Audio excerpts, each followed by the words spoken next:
counting down the top 10 highest-paid football players in the USA. We're going to see exactly who makes the list, where all this cash is flowing, and what specific skills actually command top dollar out on the pitch. We've got global superstars, we've got league legends, and a countdown you absolutely won't want to miss. So let's get right into it. But hey, before we kick things off at number 10, just think about this for a second. What if one single player earned over $28 million a year? Just let that sink in. To put that into perspective, there are entire MLS teams out there that spend less than that on their whole roster's payroll. Keep that number in the back of your mind as we climb this list, because when we finally reach that number 1 spot, the scale of those earnings is literally staggering. All right, Section 1, the 5 million bracket. This is the baseline of the elite. Kicking off our top 10 is Nashville SC's Hani Mukhtar, sitting right at a guaranteed salary of $5.4 million. Honestly, it's wild to think that $5.4 million is just the entry point for this list. Mukhtar sets this incredibly high baseline through relentless creativity and goal scoring. He's really established himself as one of the league's most consistent stars over the years, proving that long-term reliable production, that definitely guarantees a premium paycheck. Moving on to number 9, we've got Chicago Fire winger Jonathan Bamba. His value really comes down to 3 things: exceptional pace, tight dribbling, and just pure attacking flair. That super dynamic play style, the kind that gets fans up out of their seats, is exactly what earns him roughly $5.6 million annually. Clubs are absolutely willing to pay top dollar for a guy who can single-handedly break down a stubborn defense. Now, this next part perfectly illustrates how completely different skills are valued almost identically at this tier. At number 8, LA Galaxy's Riqui Puig takes home $5.8 million, and that's largely for his elite vision and passing abilities. But then right next to him at number 7, Nashville's Sam Surridge earns just a tiny fraction more, $5.9 million, but for the exact opposite skill. He's an elite finisher. So you've got 2 completely different roles on the pitch, but both are commanding nearly $6 million for their highly specialized expertise. Kind of fascinating, right? Capping off our 5 million bracket at number 6 is Emil Forsberg, over at the New York Red Bulls.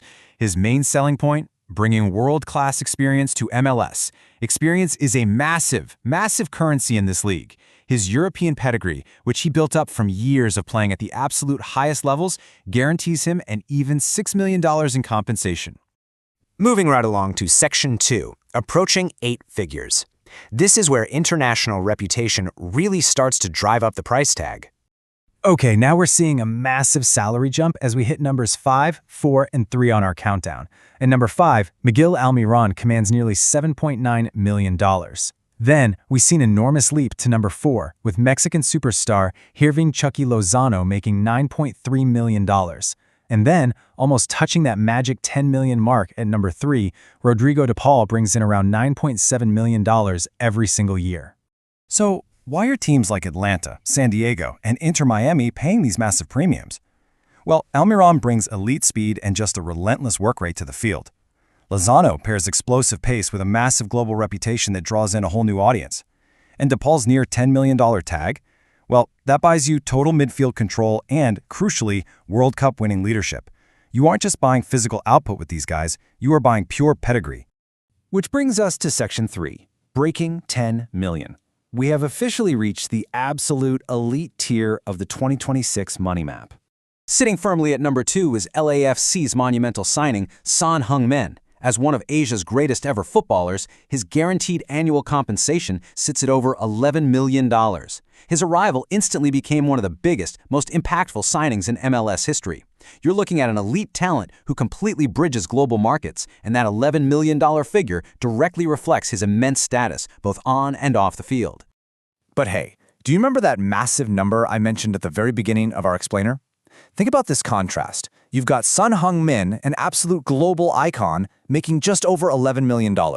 And then, for the number 1 spot, Lionel Messi at $28.3 million. The financial gap here is staggering. Actually, scratch that, it's unbelievable. We are looking at a jump of over $17 million between the second highest paid player and the first. Welcome to Section 4, the Messi economic, the absolute pinnacle of our list. Here it is. Inter Miami's Lionel Messi takes the crown with $28.3 million in guaranteed annual compensation. Just let the sheer scale of that hit you for a second. That is more than the operating payroll of several entire professional football teams combined. Seriously, you could probably fund a small city's public works department for what it costs to keep Messi on the pitch for a single year. It completely, utterly shatters the traditional MLS money map. And you know what the wildest part is? That $28.3 million, that is strictly his base club salary. Once you start factoring in lucrative endorsements, global sponsorships, and these massive revenue-sharing commercial deals, his actual yearly income just skyrockets. It pushes him way, way beyond just being the highest-paid player in the USA, keeping him firmly positioned as one of the richest athletes on planet Earth. So, we've traced the money from Hani Mukhtar's $5.4 million all the way up to Messi's $28.3 million mountain. And I want to leave you with this thought.